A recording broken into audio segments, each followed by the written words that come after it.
அன்பானவர், பாசமானவர்.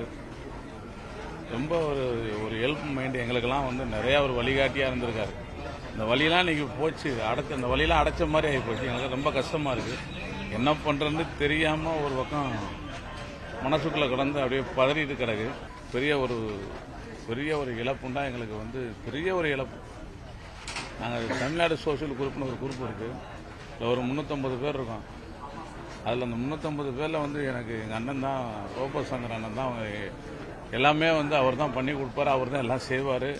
நிகழ்ச்சியெல்லாம் அவர் தான் நடத்தி கொடுப்பாரு. இன்றைக்கி அந்த மலையே இல்லை, அந்த மலையே சாஞ்சு போச்சு. நாங்கள் என்ன பண்ணுறது எங்களுக்கு தெரியல.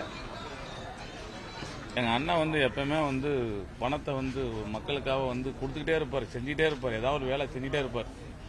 என்னடா பணம் குடுறா, மக்களுக்காக குடுறா, என்ன எடுத்துகிட்டு போகிறேன், நாளைக்கு நம்ம சத்தா கூட வராது அப்படின்னு சொல்லி நிறையா அவர் எங்களை சொல்லுவார். பணம் கூட வராது, நம்ம சத்தா 1000 பேர் வருவாங்க, ஆனால் பணம் வராது அப்படின்னு ஒரு பணத்தை வந்து அவ்வளோதான் நினைச்சாரு. அதனால் பணமாலை நாங்கள் தான் போட்டிருக்கோம்.